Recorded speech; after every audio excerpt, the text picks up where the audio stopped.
Listen, we talking about practice.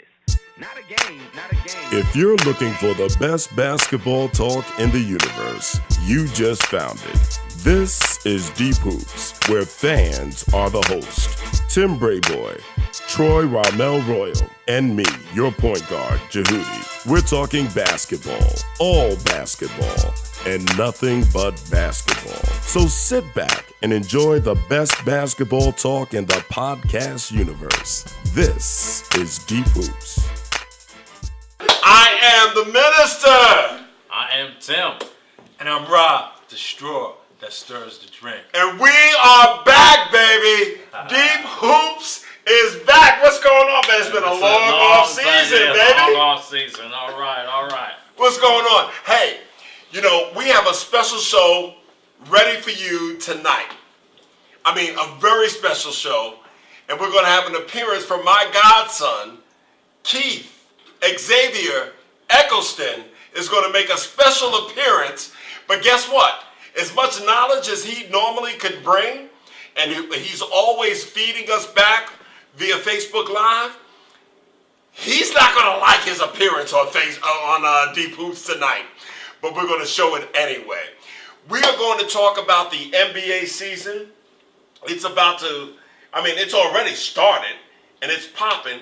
So let's go right straight to the week in review on Deep Hoops.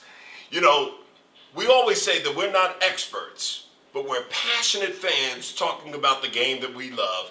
And we're going to talk about what we've seen since Tuesday of this week until today, the week in review. Now, Tim, you had something that you wanted to bring up about the New Orleans Pelicans. The thing that's interesting to me is, can they get 75 games played each out of Lebron, Anthony Davis, Jrue Holiday, and Julius Randle? If they can get 75 games, a minimum 75 games played from them three, they may be the second or third best team in the Western Conference. Wow. Because the way they play, that up and down. Wow. Okay, Elfrid Payton, he cut his hair. Maybe he realizes this is a business. This is professional. This ain't college. This ain't high school. You cut your hair. This is real business. He cut his hair. He looks like he's ready to play basketball as a 24 or a 25-year-old, not an 18 or a 19-year-old. Will they miss Rondo? They will miss Rondo, but Payton is a poor man, a poor man's, or very poor, or a light on the sugar, a light in the sugar of sweet tea. Rondo, he can play, but he doesn't see the court like Rondo. Rondo can't shoot, but Rondo sees everything 3 steps ahead like LeBron does. We didn't see things 3 steps ahead last night, but we'll get to that. We'll get to that. But Elfrid Payton has to be able to. You have to either be able to shoot, or you have to be able to see the court and see the chess moves. Or a little bit of both. Right, or a little bit of both. If you can give me 50-50, I'm okay with that. But so assuming that Payton won't drag them down like a boat anchor, then I think if the three that I mentioned, if they play 75 games apiece, they are at the worst the third best team. So what are the 3 that you named? Jrue Holiday, Anthony Davis, and Julius Randle. Okay. But he's missing one. What do you think about the Pelicans? I think the Pelicans is going to be an interesting team this year. Actually, going into the season, I thought that they might be a team on a bubble that might miss the playoffs. You figure between Denver and the Lakers, they probably get in, and that would force maybe 2 teams to come out, or at least 1 team come out. And I think the loss of Rondo is huge. We're looking at Elfrid Payton. It's 2 games in. He's already had a triple-double in the first game. As Tim said, he cut the hair. Maybe he can see now. But I don't know if Payton can make up for that loss of Rondo. Now, Anthony Davis, he already came out. He said that he's the best player in the game. So I look for him to give a massive effort to try to get into that MVP race. And if he is going to be in the conversation of MVP, to your point, Tim, then they have a chance to be a top 3 or 4 seed in this league. But I just don't see them achieving that. Not to say that they don't have the talent, but there's a lot of ifs that has to come together. I'm not a huge fan of Randall. I don't think he plays within the flow of the game. I think he's a stretch forward that likes to do it off the dribble, hold the ball too long, and sometimes forget to play with teammates. Mirotic, who I think could be an X factor, if he's healthy, accepts his role, and stretches the defense, he can be more important than Randall. Drew Holiday, I'm sold. I think he's a player. But I just not sold on Randall and Peyton at this juncture of the season. Now, let me say this. You made some great points. Mirotic had one of the better games in the early part of the season than any player has had. I mean, he was shooting as if his name was Steph Curry. Okay? 30. If he can come somewhat close 75%. to resembling that, 75% of that. they're an elite team. I believe he's the X factor. He's the X factor. Now, you said, what's his name from Kentucky? Randall. Randall is going to be Randall. Randall didn't show me anything new. Randall showed me what Randall is. And he's on a 1-year deal. Right. So he's going to perform. That could be good, and it could be bad. He's on No, it's going to be good. It's going to be good. It could be good or bad. Because, like I said, it could be good in a sense if he fits in with the team. Let me say this. Okay. If he doesn't fit in the team and more one-on-one, then that's where the bad comes. But, you know, his way of playing is not one of... I'll tell you this. You remember Mark Stevenson Yes. in Ravenswood. Mark, shout out to you, brother. There's those players that bring you intangibles, and it looks unorthodox. It looks weird. It looks awkward. It looks dysfunctional. But they help you to win. Randall is Mark Stevenson in Ravenswood Projects. He's got to play with the team. But he plays with the team. He plays with And the team. I think for that reason, he was the odd man out in the Lakers. But He was the odd man out because of LeBron. he wasn't the odd man out because of LeBron. He was Oh, odd man out. Here we Because, go. wait a minute, Here no, we go. Because what it came down to.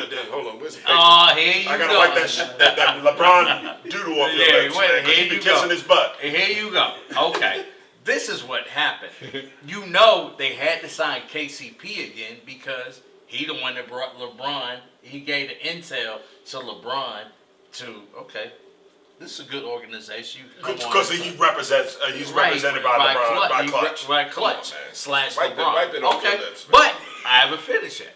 But so, okay, it was either Randall or Rondo, and I think they wanted Rondo to try to teach Ball how to play the point guard, how to anticipate and see things 2 or 3 chess moves ahead, because Rondo and Randall signed How the do we same. get to the Lakers?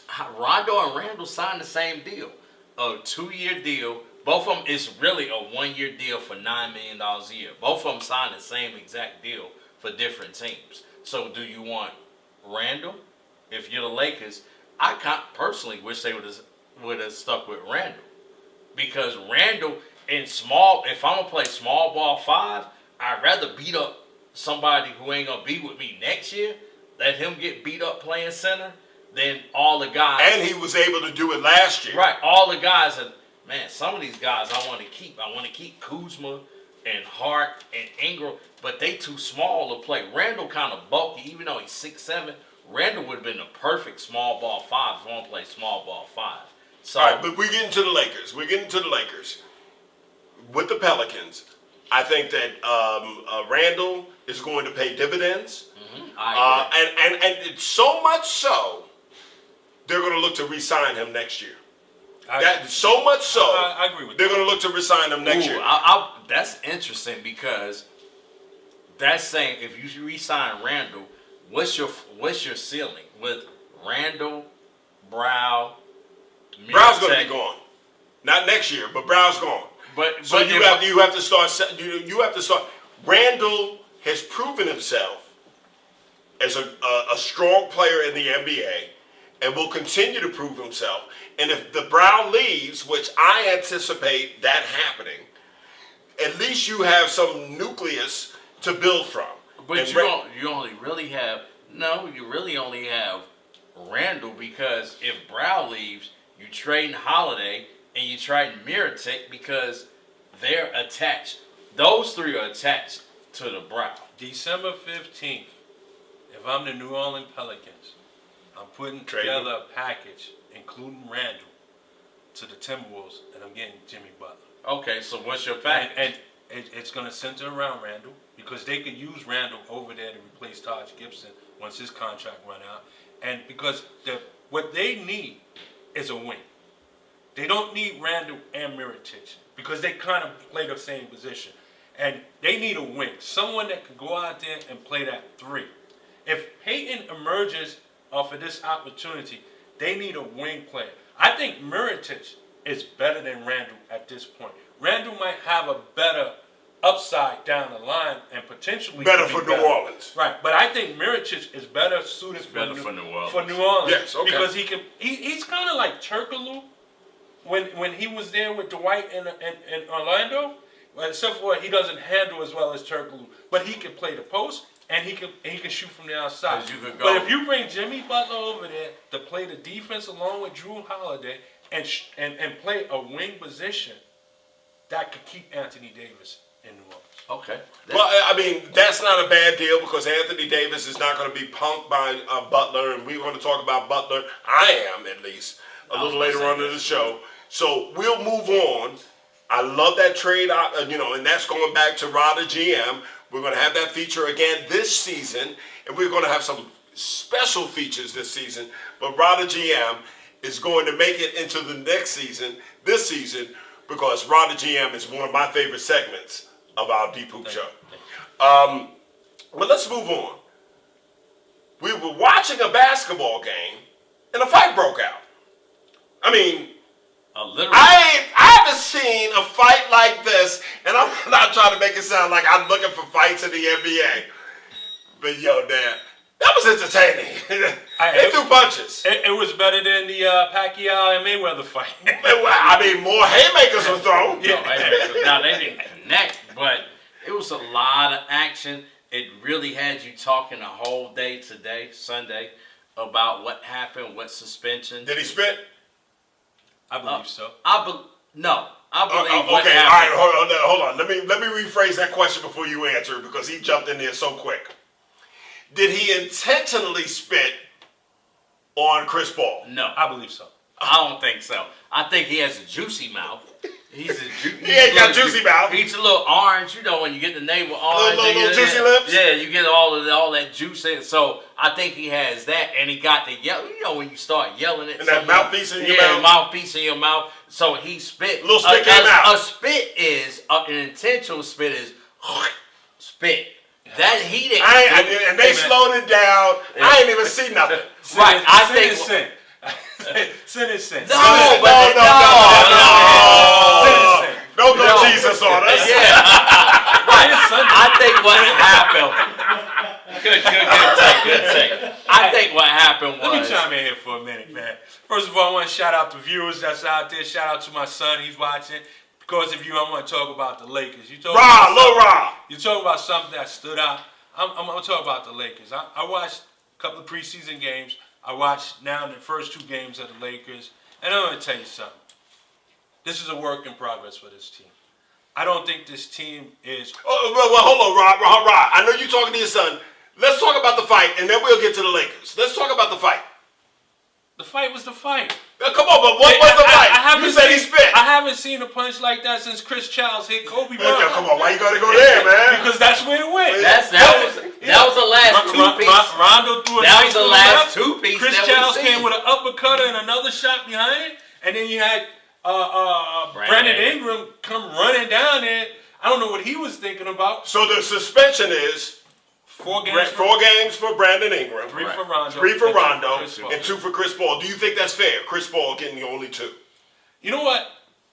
For the incident, yes, but I think Chris Paul should get an extra 2 games because he's the president of the NBA Players Players Association. and he needs to conduct himself in a better situation. That's why he said they spit. This is 2 years That's ago why he now. said they spit. And it's in the He same was trumping arena. them. He In was the doing same a Trump. arena.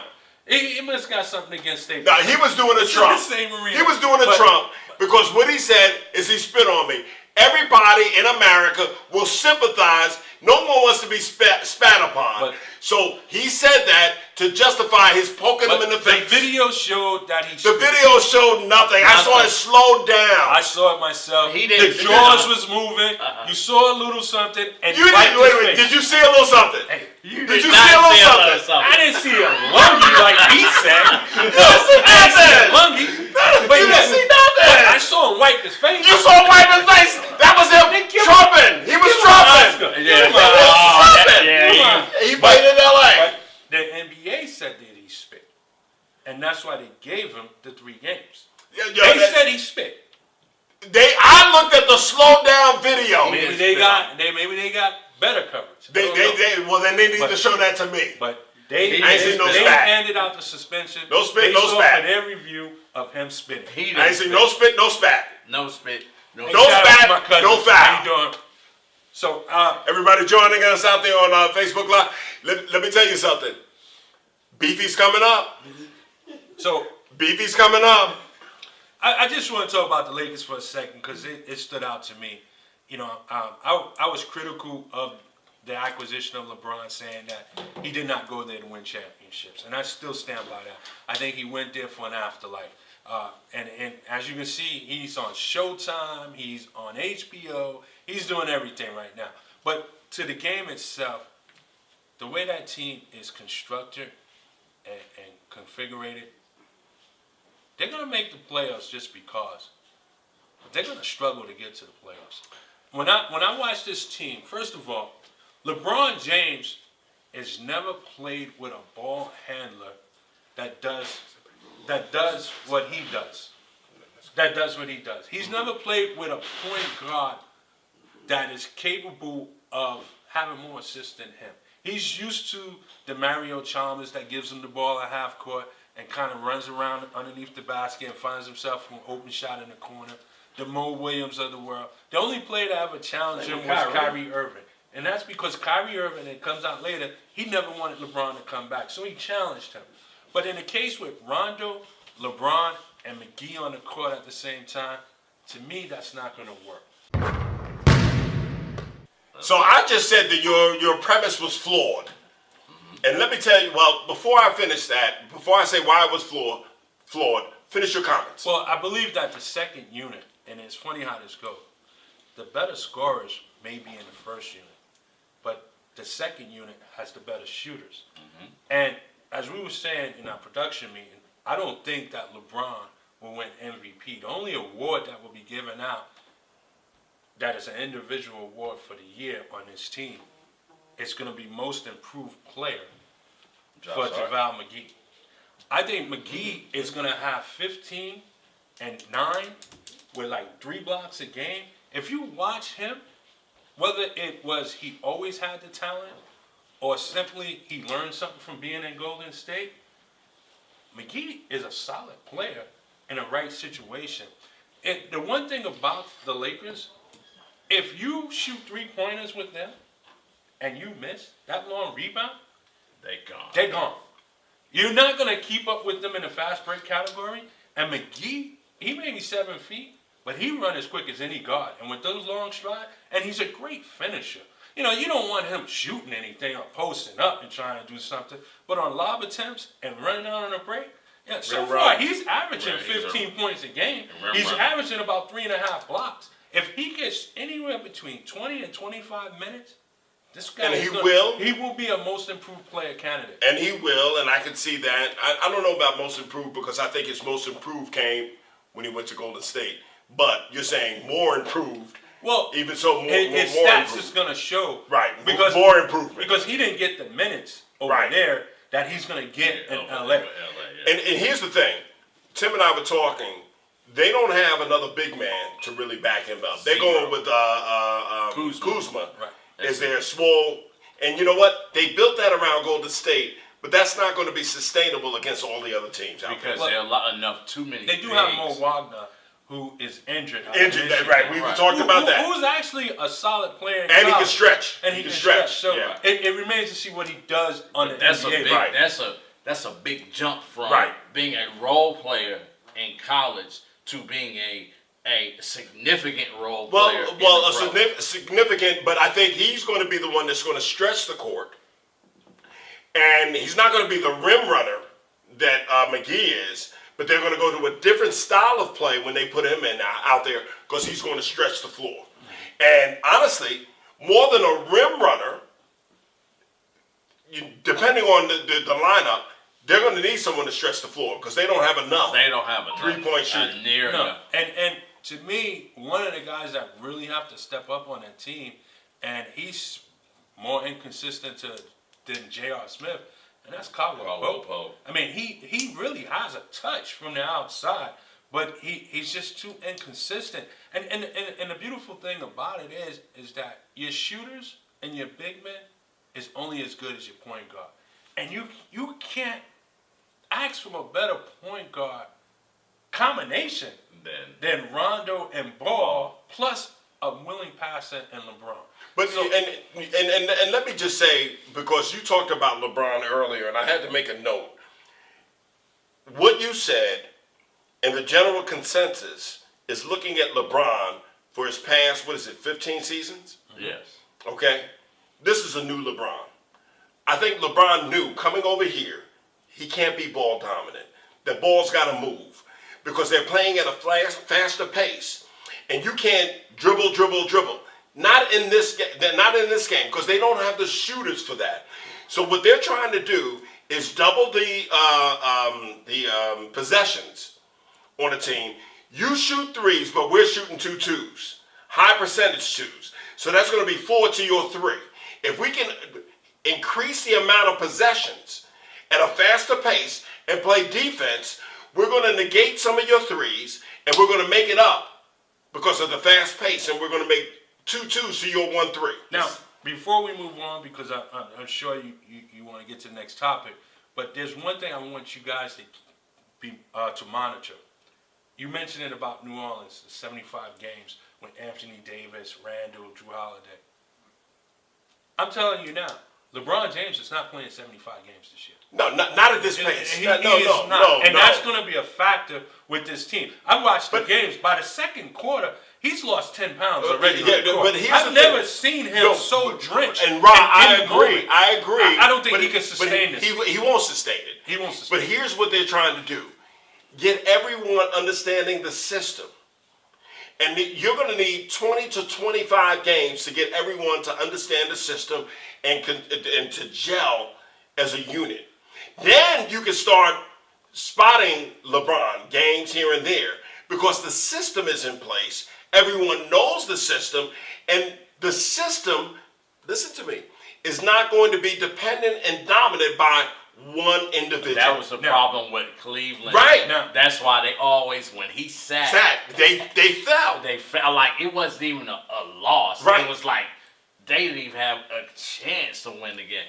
Now, let me ask this. You say 25 games. What will be the Lakers' record in 25 games? You know what? So, and that's a good question. It's a great question for playoffs. Because if they're 10 and 15 at the 25 game mark, which is more than 25% of the way, could they overcome that and make the playoffs without having to play in the last week of the NBA? I don't know, but I'll tell you this. Because that's a good point. That's a great point. But here's the deal. The only teams that we think will have a dominant record after 25 games, the only teams that we think will, because Houston hasn't proven that they will, but we think that they will. But the way that they're playing, they haven't proven that they will. So we know Golden State will be positive after 25 games. 20-5, 21-4. We believe Houston will be. 18. We believe Utah will be. Who else? 16 and 9. I believe Portland will. Portland could be. Could be. Let me ask you. So many people think that Portland's going to struggle to get to the playoffs. This is a team that's made the playoffs the last 3 or 4 years with ease. So where's the drop-off coming from them? They didn't make the playoffs with ease. They When? were the 3rd seed. It was the 3rd But the seed. 9th seed. The third to the ninth was not much separation. Rod, that's 2 games. Okay. That's a sprained ankle away from being out of the playoffs. And they have not added anything to their team. Think about it. Let's One say advantage this. that they have Let's say this. is chemistry. Coming Let's back say with this. the same Okay. They do have that. They do have Come that. back with the Let's say same- this.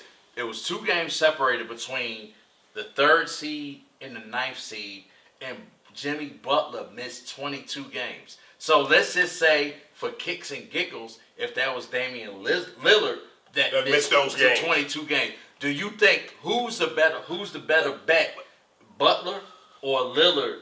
Whose team would have been better to get into the playoffs? But outside of Golden State, I mean, with an injury, yeah, but outside of beyond Golden injury, State. Yeah, I mean, and I'm not saying that Portland is not, so they could be your 4th, but they're not a guaranteed San 4th. I think you only got 2. San Antonio, listen. I don't listen think to they me. may Listen to not me. Listen make to it. me. I Listen got to them me. down to 8. Here's a bold statement right now. They're not Bold gonna make it. statement. They ain't gonna make They it. ain't making the playoffs. okay. San Antonio will be there. San Antonio will be there. Where's that camera? San Antonio will not. San Antonio will not make the playoffs. And I have them as an 8th seed, and I have them barely. They ain't making it. They not making it because, dude, they have 0 point guard. Remember, okay, Murray tore his ACL. You don't have Parker there, between back up, Parker right. and Patty Mills. You can say, okay, I got Parker One thing and I we've got learned Patty about Mills, San Antonio and I over can the kind of years, split those minutes. It's next man. No. It's just Hold next on. man up. Okay. And you Hold know on. what I could see happening? Come trading deadline, that they don't make a trade. Okay, so my Don't going make into the the trade. camera, my going into the camera is not if they make a trade. No, that I could- don't even think they're gonna make a But trade. here's the deal. I think Ginobili comes out of retirement and finish the season. Damn, can we go to a break right now? Dude, That was Ginobili is breakable. Argentina drinking wine and chilling. He is Ginobili not is- coming He's back. in San Antonio working out. He's in San Antonio.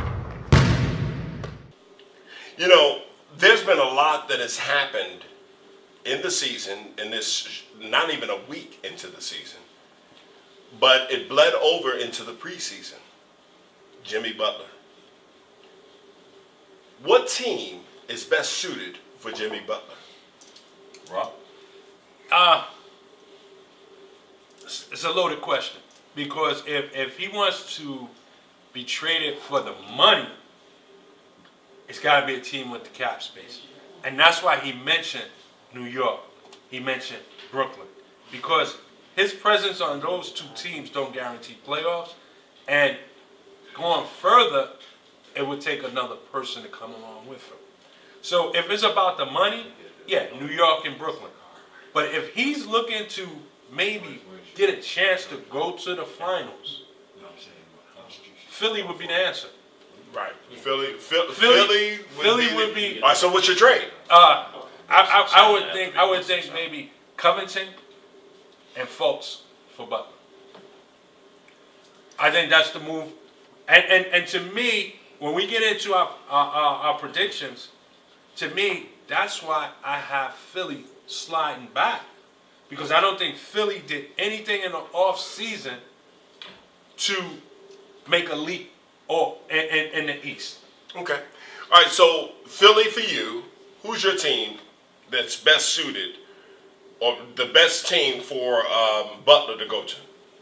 If I'm Houston, I'm pushing all my chips in. What are you trading? Well, the trade is going to be Gordon. You got to trade Gordon, and you got to trade P.J. Tucker for.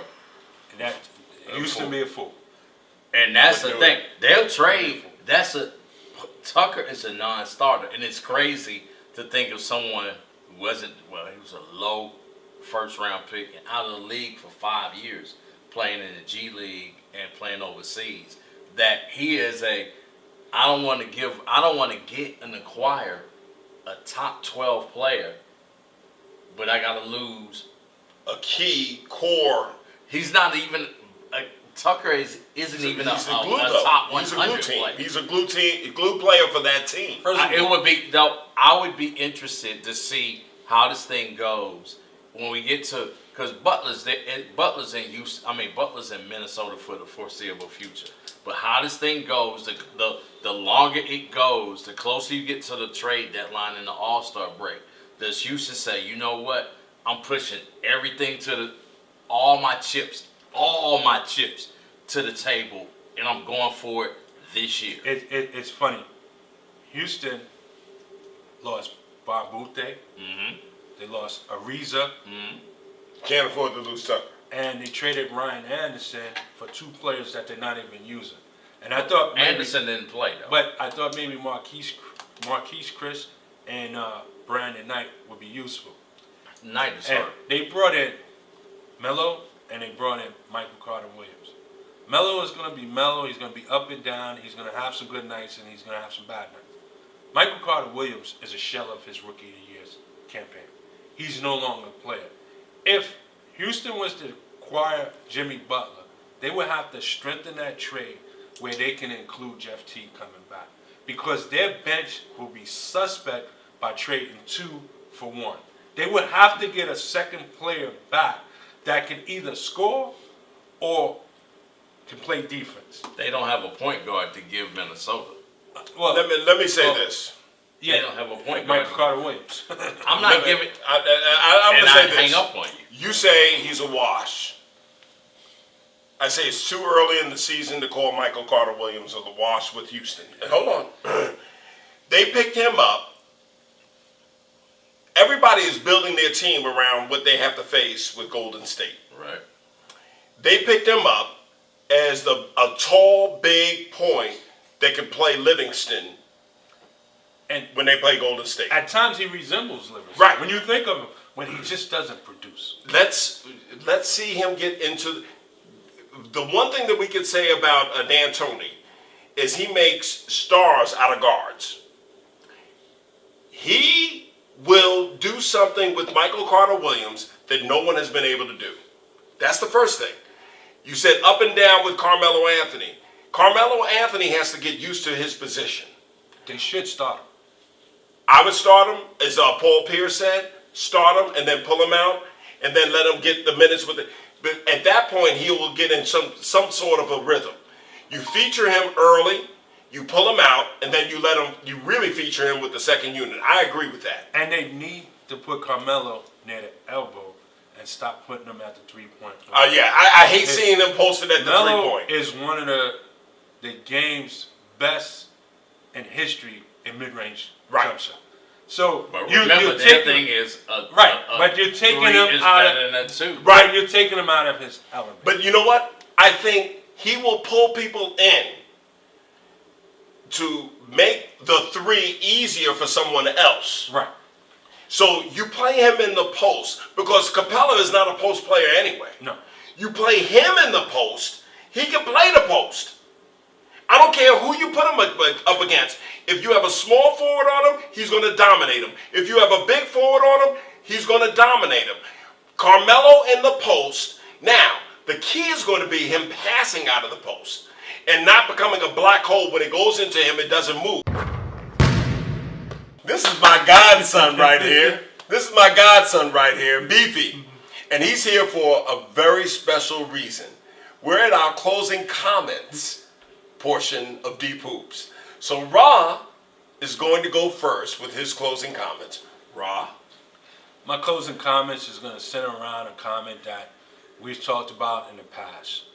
And really, it's become a serious problem, and it's probably going to affect sports even worse going down the line. You know, the Oakland Raiders, to me, gambled and hired a coach that was 10 years removed from football, at least coaching, and John Gruden. And immediately he comes back with that my way or the highway attitude, and it kind of affected and alienated maybe one of their best players, and that's Khalil Mack. And we see similar rumblings of that over in Minnesota with Tibbs and Jimmy Butler. And my point that I'm trying to make here is that today's players, whether they're 2 years in, 3 years in, or even veterans, they're no longer athletes. They're brands with athletic abilities. And that my way to highway doesn't connect with these diva mentality superstar players. Whether everything doesn't meet the eye or we don't read everything, but today now you have to cater, not necessarily cater, but as a coach, someone got to dumb it down to appease these players today, because the slightest little thing that you say to them pisses them off or alienates them. What we've seen from the handlings of Oakland Raiders and Khalil Mack is affecting that team. I think Gruden was wrong, but he tried to come in with that approach that today's players don't work with. But then we witness what happens in Minnesota with Jimmy Butler. And regardless to what side you're on, I'm actually on the side of Jimmy Butler. I just feel that Jimmy Butler could have conducted himself slightly better and didn't have to go through the rant that he went through. But keep in mind, these guys are brands. They making more money than ever. They'll walk out, sit out a year. They don't mind forfeiting money. They got money. You know, it's funny how we want to talk about Jimmy Butler and he's acting up and this and that. But when the coaches decide to sit Joakim Noah for the season and then release him, no one says nothing. The coaches is in their right. So my point is this: as management, whether it's football, basketball, any other sport, you have to keep in mind that these players no longer, they're not playing for money anymore. They're getting the money the minute you draft them or acquire them. Yeah, their attitudes, they're brands now. They're walking brands with athletic ability. You need to connect with them or you're going to lose them. And right now, Minnesota needs to get rid of Jimmy Butler. Not because he's not talented, just because they already lost him. And it's going to affect the team. Oakland Raiders is 1-5, 1-6. Minnesota hasn't won a game. And I don't think they will win many, as long as Jimmy Butler is in a Minnesota uniform. Get it together, management. Get it together. You know, next week, Rob, excellent closing comments. Next week, we're going to explore the 3 most dysfunctional franchises in the NBA. Because we're seeing dysfunction in Minnesota and how they're handling things.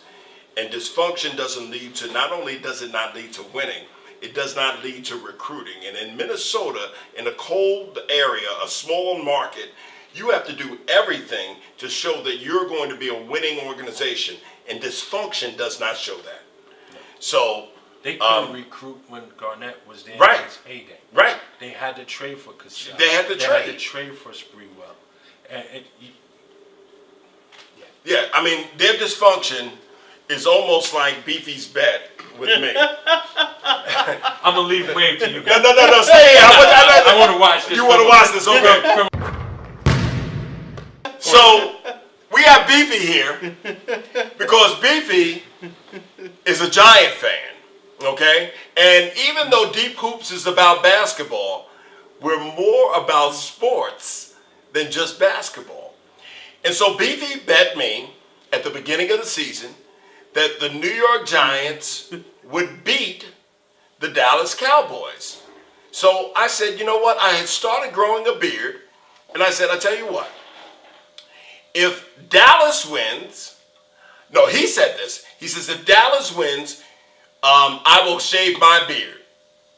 And he says, if the Giants win, you have to go unshaved. And I work in corporate America. I can't go unshaved and just all willy-nilly.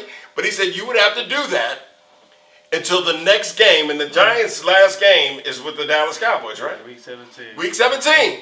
So I was going to look like Santa Claus or like Beefy on week 17. But of course, my Dallas Cowboys won. And so he was a renegger for 7 weeks on that bet. That happened week 1.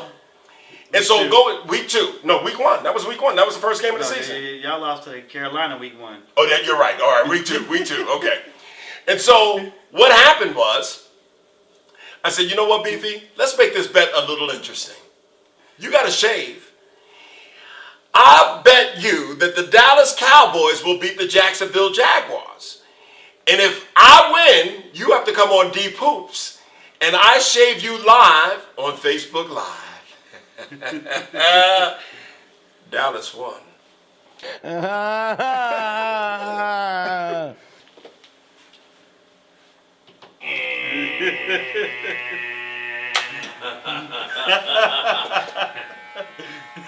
I ain't never shaved anyone before. You got to slide over a little bit. To my right or left? To your left. Right. My left. Your left. My right. Ow!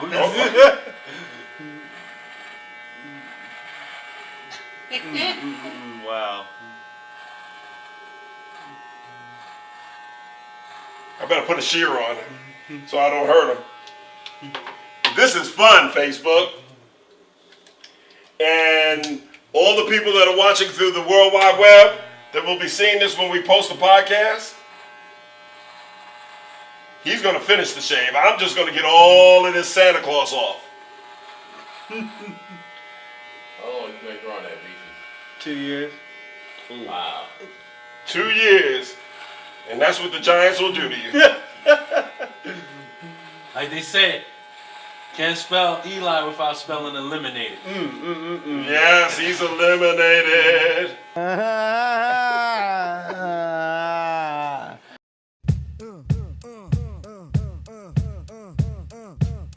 Check the ride.